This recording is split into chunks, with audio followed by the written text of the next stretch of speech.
Hello students, आप सभी का स्वागत है मेरे इस यूट्यूब चैनल पर। आज की जो ये वीडियो है 10th क्लास के ट्रिग्नोमेट्री चैप्टर की 3rd वीडियो है। इस वीडियो में हम ट्रिग्नोमेट्रिक टेबल को समझेंगे और साथ के साथ उस टेबल से जो वैल्यू पुट करके सॉल्व होते हैं क्वेश्चंस, उन क्वेश्चंस को सॉल्व करेंगे। तो शुरू करते हैं।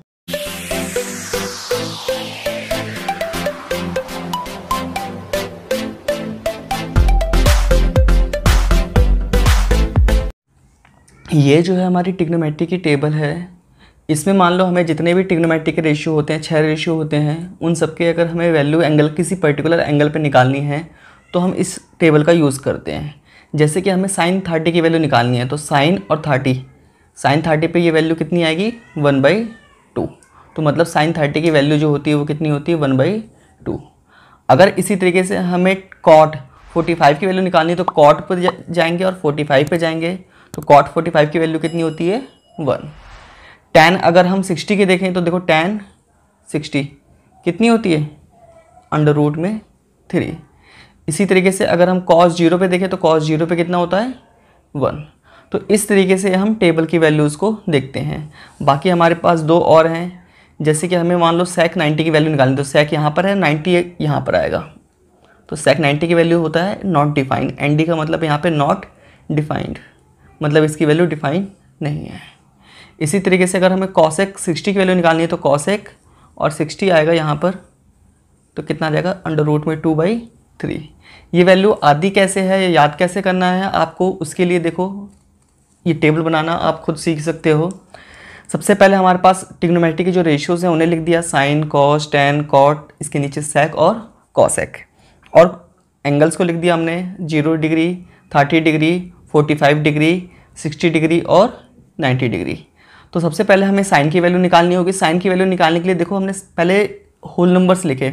जैसे यहाँ पे देखो लिखा हुआ है 0, 1, 2, 3, 4। होल नंबर्स लिखने के बाद इन सबको हमने 4 से डिवाइड कर दिया। तो देखो यहाँ पे भी 4 से डिवाइड कर दिया, यहाँ से भी 4, यहाँ पे भी 4, यहाँ पे भी 4 और यहाँ पे भी 4। डिवाइड करने के बाद इसका स्क्वायर रूट कर देंगे। तो देखो इसका स्क्वायर रूट करने के बाद जो भी मिलेगा वो साइन की वैल्यू मिल जाएगी। तो साइन 0 की वैल्यू देखो कितनी मिलेगी, तो यहाँ पे 0 है तो इस वजह से ये कितना आ जाएगा 0। इसका स्क्वायर रूट करेंगे तो 1 का स्क्वायर रूट 1 होता है, 4 का स्क्वायर रूट 2 होता है। ये कट जाएगा, ऊपर बचेगा 1, नीचे बचेगा 2। तो 1 का स्क्वायर रूट 2 बचेगा और 2 का स्क्वायर रूट में 2 ही रहेगा। इसी तरीके से 3 का स्क्वायर रूट जो होता है वो होता है 3 अंडर में, और 4 का जो स्क्वायर रूट होता है वो कितना होता है 2 होता है। ये दोनों कट जाएंगे, 1 बचेगा और 1 का स्क्वायर रूट कितना होता है 1। तो इस तरीके से हमें किसकी वैल्यू मिल जाएगी साइन की। अगर आपको ये साइन की वैल्यू आपको इस तरीके से बनाना आ गया या फिर याद करना आ गया तो बाकी आप सारी वैल्यूज़ निकाल सकते हो। कैसे, देखो साइन की वैल्यू आने के बाद इसको आप रिवर्स में लिख देना। जैसे कि 90 वाले सबसे पहले, तो पहले 90 की वैल्यू साइन वाले की, फिर 60 की वैल्यू, फिर 45 की, फिर इसकी और फिर यहाँ पे इधर। तो साइन वाली जो इस तरीके से वैल्यूज़ आई थी उसको हम उल्टे में लिख देंगे। तो किसकी वैल्यू मिल जाएगी कॉस की। अब मान लो हमें tan की वैल्यू निकालनी है। तो tan की वैल्यू निकालने के लिए tan का आपको फॉर्मूला याद होगा कि tan थीटा इक्वल में कितना होता है sin थीटा अपॉन में cos थीटा। मतलब क्या कि sin अपॉन में cos, मतलब 0 अपॉन में 1 कितना आ जाएगा 0। इसको इससे डिवाइड करोगे, 2 से 2 कट जाएगा, कितना बचेगा 1/√3। इसको इससे डिवाइड करोगे, दोनों सेम है, कट जाएगा, कितना आ जाएगा 1। इसको इससे डिवाइड करोगे तो 2 से 2 कट जाएगा, कितना बचेगा √3। और 1 को 0 से डिवाइड करोगे तो क्या आ जाएगा, कभी भी नीचे अगर 0 हो डिवाइड में तो वो वैल्यू जो होती है वो नॉट डिफाइन होती है। तो क्या आ जाएगा नॉट डिफाइन। कॉट का निकालने के लिए वापस से इसे हम क्या कर देंगे उल्टे से लिख देंगे। तो पहले नॉट डिफाइन, फिर √3, फिर 1, फिर 1/√3, फिर 0। तो किसकी वैल्यू मिल जाएगी हमें कॉट थीटा की। इस तरीके से हमें सेक की थीटा की अगर वैल्यू निकालनी है तो सेक थीटा का एक फॉर्मूला क्या होता है 1 अपॉन में कॉस थीटा। तो 1 अपॉन में कॉस थीटा करने पे क्या मिलेगा, तो देखो कॉस थीटा जो दिया हुआ है उसका रेसिप्रोकल करना है, मतलब तो इसके नीचे कुछ नहीं है तो क्या है 1, तो इसका रेसिप्रोकल करोगे तो भी 1 आएगा। इसका रेसिप्रोकल करोगे तो जो ये 2 है वो ऊपर आ जाएगा और 3 नीचे। इसका रेसिप्रोकल करोगे तो नीचे 1 आ जाएगा, 1 लिखा नहीं जाएगा। इस तरीके से क्या आ जाएगा √2। इसका रेसिप्रोकल 2, और इसको अगर नीचे देखो 1 है तो रेसिप्रोकल करोगे तो 1 अपॉन में 0, फिर से 0 नीचे आ गया, तो इसका मतलब वो चीज़ क्या हो गई नॉट डिफाइन। और कॉसिक के लिए वापस से हम देखो पहले नॉट डिफाइन, फिर क्या आ जाएगा 2, फिर आ जाएगा √2, फिर आ जाएगा 2/√3 और फिर 1। तो इस तरीके से हमें क्या मिल जाएगी, कॉसेक की वैल्यू। तो अगर हम इसको चाहें तो इसको भी हम कॉस अपॉन में साइन करके भी निकाल सकते हैं। इसी तरीके से कॉसेक की वैल्यू अगर चाहें तो 1 अपॉन में साइन करके भी निकाल सकते हैं। तो इस तरीके से हमारी ये पूरी की पूरी टेबल की वैल्यूज़ मिल जाती है, ये वाली टेबल। अगर हम क्वेश्चन नंबर 1 से लेकर के 9 तक क्वेश्चन देखें तो हमें जो ये टेबल है ट्रिग्नोमेट्री की, उसी टेबल से वैल्यू हमें उठा करके ये जो क्वेश्चंस हैं इनमें पुट करना है और सिंप्लीफाई करना है। तो जैसे हम सबसे पहले क्वेश्चन नंबर 4 देखें तो इस क्वेश्चन नंबर 4 में हमें क्या है, कुछ इस तरीके से हमें ये वैल्यूज़ दी हुई हैं और हमें इसे सॉल्व करना है। तो सिंप्लीफाई करना है। तो सिंप्लीफाई करने के लिए हम sin 30, तो टेबल में अगर हम sin 30 की वैल्यू देखें तो कितनी होती है 1/2। cos 45 की वैल्यू कितनी होती है 1/√2। cot 45 की वैल्यू 1। sec 60 की वैल्यू होती है 2। और इसी तरीके से क्या sin 60 की वैल्यू √3/2। tan 45 की वैल्यू 1। cos 30 की वैल्यू √3/2 और sin 90 की वैल्यू 1। तो इधर क्या होगा, इसकी इधर मल्टीप्लाई हो जाएगी तो क्या बचेगा √2/2। इधर क्या बचेगा 1/2। इधर √3/2 और इधर √3/2। ये दोनों सेम है, प्लस में एक माइनस में कैंसिल हो जाएंगे। इसके बाद इन दोनों का एलसीएम 2 आ जाएगा, क्या बचेगा √2 + 1। तो यही इसका आंसर आ जाएगा क्वेश्चन नंबर 4 का। इसी तरीके से अगर हम क्वेश्चन नंबर 8 देखें तो क्वेश्चन नंबर 8 में हमें कुछ ये दिया हुआ है और हमें इसे सिंप्लीफाई करने के लिए हम क्या करेंगे, sin² 30, मतलब पहले साइन की वैल्यू कितनी होती है 1, sin 30 की वैल्यू होती है 1/2 और उस पर स्क्वायर लगा हुआ है तो इसलिए यहाँ पे क्या लगा देंगे होल स्क्वायर। तो यहाँ पे है 4, फिर है cot² 45, तो cot 45 की वैल्यू होती है 1 और उसका स्क्वायर। sec 60 की वैल्यू होती है 2 और उसका क्या स्क्वायर। इसी तरीके से cos 45 की वैल्यू होती है √2 और उसका स्क्वायर। और sec 30 की वैल्यू होती है कितनी 2/√3 और इसका भी स्क्वायर। तो इसका स्क्वायर करेंगे तो 1/4 आ जाएगा। इसका 1 का स्क्वायर 1 ही होता है, 1 × 4, 4 × 1 बचेगा। 2 का स्क्वायर 4, √2 का स्क्वायर करेंगे तो 2 हो जाएगा। 2 का स्क्वायर 4 होगा और √3 का स्क्वायर जो होगा वो कितना हो जाएगा 3। इधर 4 से 4 कैंसिल हो जाएगा, बचेगा क्या 1/4 और 4 और 2 की मल्टीप्लाई होकर के 8/3। ये कैंसिल होकर के कितना बचेगा ऊपर 2 और नीचे 3। क्वेश्चन नंबर 10 और 11 में हमें क्या करना है कि हमें ट्रिग्नोमेट्री से वैल्यू उठानी है और जो भी हमारी वैल्यू हमें क्वेश्चन में दिया हुआ है वो वैल्यू पुट करने के बाद हमें लेफ़्ट और राइट दोनों में पुट करना है और दोनों को सिंप्लीफाई करके दोनों को इक्वल लाना है। तो जैसे क्वेश्चन नंबर 10 का फर्स्ट देखें तो 10 के फर्स्ट में हमें क्या इक्वल लाना है 1 - sin 60 डिवाइड में कितना है cos 60, इक्वल में लाना है tan 60 - 1 और tan 60 + 1। तो इसकी लेफ्ट हैंड साइड अगर हम ले लें तो लेफ्ट हैंड साइड में क्या है 1 - sin 60 अपॉन में cos 60। तो sin 60 की जो वैल्यू होती है वो होती है √3/2। इसी तरीके से cos 60 की वैल्यू होती है 1/2। इसका एलसीएम लेंगे, एलसीएम लेने पे 2 स्क्वायर रूट में 3 और इसके डिवाइड में कितना है 2 और इसके पूरे के डिवाइड में कितना है 1/2। 2 से 2 कैंसिल हो जाएगा, क्या बचेगा 2 - स्क्वायर रूट में 3। अब राइट हैंड साइड ले लो इसी तरीके से। तो राइट हैंड साइड में क्या है tan 60 - 1 और tan 60 + 1। तो tan 60 की जो वैल्यू होती है वो होती है स्क्वायर रूट में 3। तो स्क्वायर रूट में 3 - 1 स्क्वायर रूट में 3 + 1। इसके बाद क्या करेंगे, ये आने के बाद हम इसका रैशनलाइजेशन करेंगे। तो रैशनलाइजेशन के लिए हम क्या होगा, देखो यहाँ पे प्लस है तो हम माइनस से ऊपर नीचे मल्टीप्लाई कर देंगे।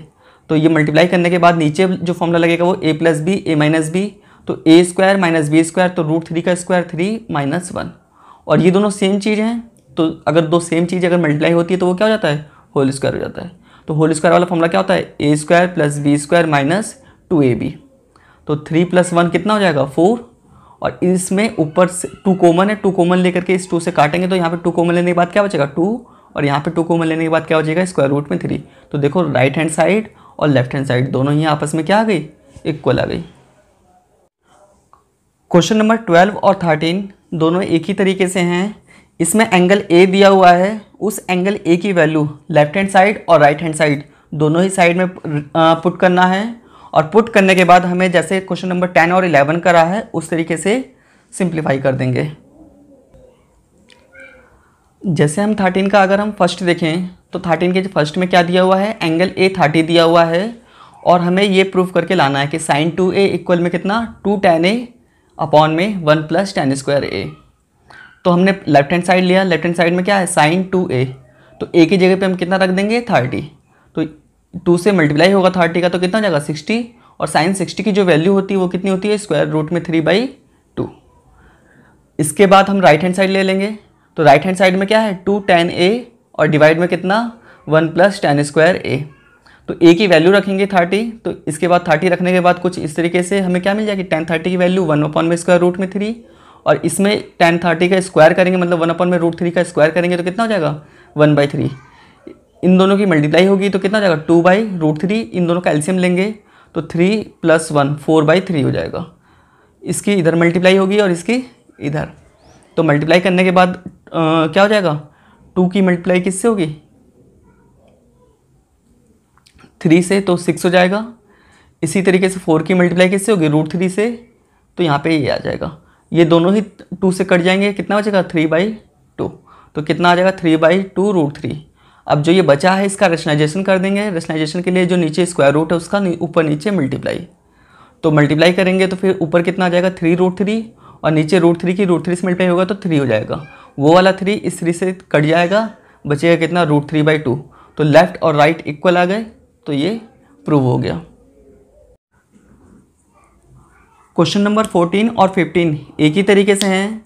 इसके अंदर a और b दो वैल्यूज़ दी हुई होंगी, उन दोनों वैल्यू को लेफ्ट हैंड साइड और राइट हैंड साइड दोनों साइड पुट करेंगे, और पुट करने के बाद हमें जो मिलेगा उसे मतलब कि पुट करने के बाद हमें सिंप्लीफाई करके लेफ्ट और राइट को क्या लाना है इक्वल लाना है।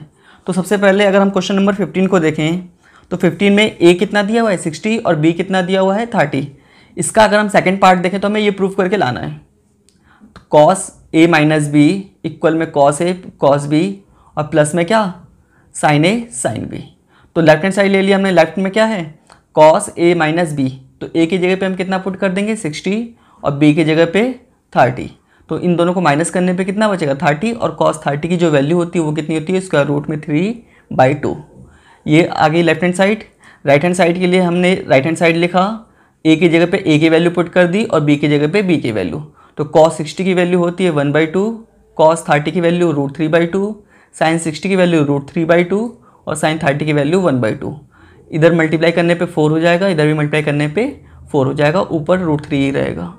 अब इन दोनों का अगर हम एलसीएम लें तो 4 आएगा, √3 + √3 ऐड होकर के कितना जाएगा 2√3, 2 से ये 4 कट जाएगा, कितना बचेगा √3/2। तो लेफ्ट और राइट आपस में क्या आ जाएंगे इक्वल। क्वेश्चन नंबर अगर हम 16 देखें तो tan a 1/3 दिया हुआ है, tan b 1/2 दिया हुआ है, और tan a + b इक्वल में कितना दिया है tan a + tan b, और इसके डिवाइड में कितना है 1 - tan a tan b। और हमें लाना क्या है, हमें लाना है कि a + b की वैल्यू कितनी होगी 45 डिग्री। तो उसके लिए देखो हम क्या करेंगे, इसमें हमने राइट साइड में जो tan a और tan b की वैल्यू गिवन है वो रख दी, तो tan a की जगह पे हमने कितना रख दिया 1/3 और tan b की जगह पे 1/2। इसी तरीके से यहाँ पे भी tan a की जगह पे 1/3 और tan b की जगह पे 1/2। इन दोनों का एलसीएम 6 आएगा, तो 2 + 3 हो जाएगा, और यहाँ पे 6, इन दोनों को मल्टीप्लाई करने पे 6 और इसका भी एलसीएम कितना आएगा 6, तो 6 - 1, 6 से 6 कैंसिल हो जाएगा, ऊपर क्या बचेगा 5 और नीचे 6 - 1 5, तो 5 से 5 कैंसिल होकर के कितना आ गया 1। इसका मतलब जो हमने ये लिया था tan a + b, इसकी वैल्यू कितनी आ गई 1। अब tan a + b की वैल्यू 1 है, तो देखो जब कभी tan इधर दिया है तो हम tan के अंदर टेबल में देखें तो 1 वैल्यू कब होती है tan 45 पर। अब ये tan इधर भी है और tan इधर भी है, तो tan से tan हट जाएगा और बचेगा कितना a + b इक्वल में 45। अगर हम क्वेश्चन नंबर 17 को देखें तो हमें एक फॉर्मूला दिया हुआ है tan 2a इक्वल में 2 tan a और डिवाइड में कितना 1 - tan स्क्वायर a, और साथ के साथ इसमें tan 30 की वैल्यू दी हुई है, और हमें फाइंड क्या करना है tan 60 की वैल्यू फाइंड करना है। तो हम इसे कैसे करेंगे, हम इसमें लेफ़्ट और राइट दोनों ही साइड में a की जगह पे कितना रख देंगे 30 डिग्री। जब a की जगह पे 30 डिग्री रखेंगे तो लेफ़्ट साइड में क्या आ जाएगा 2a करेंगे तो 30 × 2 60 हो जाएगा, और राइट साइड में हम सिंप्लीफाई कर देंगे जैसे हमने क्वेश्चन नंबर 12 को और 13 को किया था, उस तरीके से हम सिंप्लीफाई करेंगे 12 और 13 की तरह, तो हमें सॉल्व होने पे हमें किसकी वैल्यू मिल जाएगी, tan 60 की। अगर क्वेश्चन नंबर 18 को देखें तो क्वेश्चन नंबर जो 18 है उसमें हमें क्या करना होगा, जो a दिया हुआ है उसकी जगह पे 30 रख देंगे। तो 30 रखने पे हमें क्या मिल जाएगा, लेफ्ट साइड में cos 30 मिल जाएगा क्योंकि हमें cos 30 निकालना है, और राइट साइड में जो cos 60 मिलेगा उसकी जगह पे हम क्या रख देंगे, 1/2। इसी तरीके से अगर क्वेश्चन नंबर 19 देखें तो क्वेश्चन नंबर 19 में हमें a की जगह पे कितना रखना है, इसमें भी 30 रखना है। तो लेफ्ट साइड में 30 आ जाएगा और राइट साइड में cos 60 आएगा, उसकी जगह पे हम क्या रख देंगे, 1/2। क्वेश्चन नंबर 20, 21 और 22 ये तीनों ही एक ही तरीके से हैं। इसके अंदर एक एंगल दिया हुआ है और तीनों साइड में से एक साइड दी हुई है, तो और बाकी 2 साइड जो हैं वो हमें निकालनी है। तो इसको निकालने के लिए आपको ज़्यादा कन्फ्यूजन ना हो इसलिए 3 ही रेशियो ट्रिग्नोमेट्री के देखना, एक साइन, एक कॉस और एक टैन, मतलब जो स्टार्टिंग के 3 रेशियो होते हैं सिर्फ उन्हीं को देखना। तो देखो जैसे कि अगर मान लो कोई भी एक साइड निकालनी है और जो एक साइड दी हुई है वो दोनों रेशियो देखना कि कौन से इन तीनों में से होता है, क्या वो साइन वाला रेशियो हो रहा है, क्या वो टैन वाला हो रहा है, या क्या वो कॉस वाला हो रहा है। तो इन तीनों में जो भी रेशियो होगा वो रेशियो का यूज़ करके आपको बाकी साइड्स निकालनी होगी। अगर हम क्वेश्चन नंबर 21 देखें तो 21 में क्या दिया हुआ है, एक हमें साइड BC दी हुई है 6 सेंटीमीटर, एंगल A 30 डिग्री दिया हुआ है और बाकी हमें साइड निकालनी है। कौन कौन सी साइड, AC और AB। तो सबसे पहले अगर हम फिगर में देखें तो हमें ये देखो BC जो है वो 6 दिया हुआ है और बाकी ये दोनों निकालना है। तो अगर हम सबसे पहले अगर AB निकालना चाहते हैं तो जो दिया हुआ है और जो निकालना है ये दोनों क्या है, कौन से रेशियो में आते हैं, टैन वाले में। क्यों, क्योंकि देखो टैन इक्वल में कितना होता है, परपेंडिकुलर अपॉन में बेस। तो परपेंडिकुलर अपॉन में बेस होता है तो हम टैन थीटा जो है वो कितना है, 30 डिग्री। इसकी जगह पे हम एंगल कितना रख देंगे, 30 डिग्री। परपेंडिकुलर इसका कितना है, 6 सेंटीमीटर और बेस कितना है, AB। तो tan 30 की वैल्यू होती है 1/√3 और इसकी हम क्रॉस मल्टीप्लाई करेंगे तो कितना जाएगा, AB इक्वल में 6√3 और सेंटीमीटर। इसी तरीके से देखो अब हमें क्या निकालना है, ये निकालना है, ये क्या है, हाइपोटेनियस। तो हाइपोटेनियस और ये क्या है, परपेंडिकुलर। हाइपोटेनियस और परपेंडिकुलर जो होता है वो किस रेशियो में आता है, साइन के अंदर। तो साइन थीटा इक्वल में कितना था, परपेंडिकुलर अपॉन में हाइपोटेनियस। तो थीटा कितना रख देंगे हम, 30 डिग्री। परपेंडिकुलर कितना है, 6। हाइपोटेनियस हमारा कितना है इसमें, AC। तो साइन 30 की जो वैल्यू होती है वो होती है 1/2 और 6 अपॉन में AC। क्रॉस मल्टीप्लाई कर देंगे तो 1 की मल्टीप्लाई होगी तो AC बचेगा और इधर 6 2 जा 12 सेंटीमीटर। तो इस तरीके से बाकी 2 साइड्स हमारी AB और AC की लेंथ आ जाएगी। इधर AB की आ गई और यहाँ पर AC की। क्वेश्चन नंबर 23, 24 और 25 तीनों ही क्वेश्चन एक ही तरीके से हैं।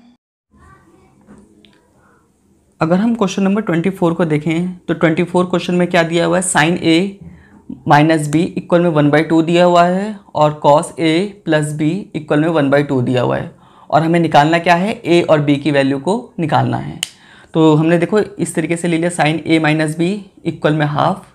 तो साइन की वैल्यू 1/2 कब होती है, साइन 30 पे। तो हम हाफ की जगह पे क्या रख देंगे, साइन 30 टेबल में से। तो साइन 30 रख दिया। इसके बाद हम साइन को साइन से कंपेयर करके हटा देंगे तो क्या बचेगा, A माइनस B इक्वल में 30। इसको हमने इक्वेशन क्या मान ली, फर्स्ट। इसी तरीके से cos A plus B equal में हाफ दिया हुआ था तो कॉस के अंदर टेबल में देखोगे अगर हाफ वैल्यू कब होती है, 60 डिग्री पर होती है। तो हम उसे क्या लिख देंगे, हाफ की जगह पे cos 60। इधर अगर cos दिया है तो हमें यहाँ पे भी cos ही लिखना होता है, cos के अंदर ही वैल्यू। तो cos से cos कंपेयर करने पे हट जाएगा, क्या बचेगा, A प्लस B इक्वल में 60। ये इक्वेशन कौन सी आ गई, सेकेंड। अब फर्स्ट इक्वेशन और सेकेंड इक्वेशन को अगर हम ऐड करें तो फर्स्ट इक्वेशन और सेकेंड इक्वेशन ऐड होगी तो B से B कैंसिल हो जाएगा। 2A इक्वल में कितना आ जाएगा, 90 और A इक्वल में कितना आ जाएगा, 45। अब इस A की वैल्यू अगर हम यहाँ पे पुट करें तो 45 माइनस हो जाएगा 60 में से, कितना B बचेगा, 15। तो इस तरीके से हमें A और B की वैल्यू मिल जाएगी। अगर हम क्वेश्चन नंबर 26 को देखें तो 26 में हमें क्या दिया हुआ है, 3x इक्वल में दिया है कॉसेक थीटा और 3 अपॉन में x दिया है कॉट थीटा। और हमें जो निकालना है वो क्या निकालना है, 3 ब्रैकेट के अंदर x² माइनस 1 अपॉन में x², इसकी वैल्यू निकालनी है। तो देखो हमने इस तरीके से जो हमें ये दिया हुआ है इसे हमने इक्वेशन फर्स्ट और इक्वेशन सेकंड मान लिया। अगर हम अब इन दोनों को, फर्स्ट इक्वेशन और सेकंड इक्वेशन को अगर हम ऐड करें तो ऐड करने पे कुछ इस तरीके से ये ऐड हो जाएंगे। इधर क्या है 3 और 3 कॉमन दोनों में है, तो 3 कॉमन आ जाएगा, इधर यही रहने दिया हमने, तो इसे इक्वेशन हमने थर्ड मान लिया। अब ऐड करने के बाद एक बार हम इन दोनों को क्या करेंगे, सब्ट्रैक्ट करेंगे। तो सब्ट्रैक्ट करने पे देखो क्या होगा, ये दोनों माइनस हो जाएंगे और इधर भी ये माइनस हो जाएगा। इस तरीके से फर्स्ट इक्वेशन में से सेकंड इक्वेशन को माइनस कर दिया है। इन दोनों में भी 3 कॉमन है, तो 3 कॉमन ले लेंगे और इधर यही रहने देंगे। ये इक्वेशन कौन सी आ गई, फोर्थ। अब जो इक्वेशन थर्ड आई है और फोर्थ आई है, इन दोनों को मल्टीप्लाई कर दो, तो 3 की 3 से मल्टीप्लाई होगी, कितना हो जाएगा 9, और x प्लस 1 अपॉन में x की मल्टीप्लाई किससे हो जाएगी, x माइनस 1 अपॉन में x से। इसी तरीके से इधर क्या है cosec theta plus cot theta, और इधर क्या है cosec theta minus cot theta, इनको भी हमने क्या कर दिया, मल्टीप्लाई। अब एक फॉर्मूला होता है a plus B A minus B, क्या होता है A square minus B square. अगर हम यहाँ पे देखें तो a प्लस बी और a माइनस बी, तो इधर क्या हो जाएगा a का स्क्वायर माइनस b का स्क्वायर। वही फॉर्मूला इधर भी लगेगा, देखो a plus B A minus B, तो क्या हो जाएगा a square minus B square. और cosec square theta minus cot square theta की जो वैल्यू होती है आइडेंटिटी से, ये वैल्यू कितनी होती है 1। तो अब इस 9 को हमने दो 3 में तोड़ दिया। जैसे हम 9 को क्या लिख सकते हैं 3 इंटू 3, तो 3 को हम इधर डिवाइड में लाएंगे क्योंकि हमें इसकी वैल्यू निकालनी थी, तो एक 3 को हमने यहीं रहने दिया। तो 3 एक्स स्क्वायर माइनस 1 अपॉन में एक्स स्क्वायर की जो वैल्यू आ गई वो कितनी आ गई 1/3। अगर हम क्वेश्चन नंबर 27 को देखें तो 27 का जो फर्स्ट पार्ट है उसमें क्या निकालना है हमें, साइन 75 की वैल्यू। तो साइन के लिए हम साइन वाला जो सबसे पहले दिया है वो देखेंगे। तो हमें क्या दिया, sine a plus B equal में दिया है sine a cos b plus cos a sine b। अगर हम इस पूरे में लेफ्ट और राइट दोनों ही साइड a की जगह पे 45 रख दें और b की जगह पे 30 रख दें, तो देखो राइट साइड लेफ्ट साइड में क्या हो जाएगा 75 हो जाएगा, और राइट साइड में हम 45 और 30 दोनों ही वैल्यू टेबल में दी हुई होती है, और वो वैल्यू हम पुट करने के बाद हम सिंप्लीफाई कर देंगे, और सिंप्लीफाई करने पे जो आएगा वो क्या वैल्यू आ जाएगी साइन 75 की।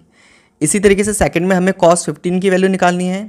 तो 15 के लिए हम क्या करेंगे, या तो आप 60 में से कॉस 60 में से 45 माइनस कर दो, तो मतलब a की जगह पे 60 रखोगे और b की जगह पे क्या रखना होगा 45, या फिर आप ये भी रख सकते हो कि a की जगह पे 45 रख दो और b की जगह पे क्या रख दो 30, मतलब a में से b माइनस करने पे वो 15 आना चाहिए। और a और b ऐसी वैल्यू होनी चाहिए जो दोनों वैल्यू क्या होती हैं टेबल में होती हैं। तो टेबल में कौन कौन सी वैल्यू होती हैं 0, 30, 45, 60 और 90।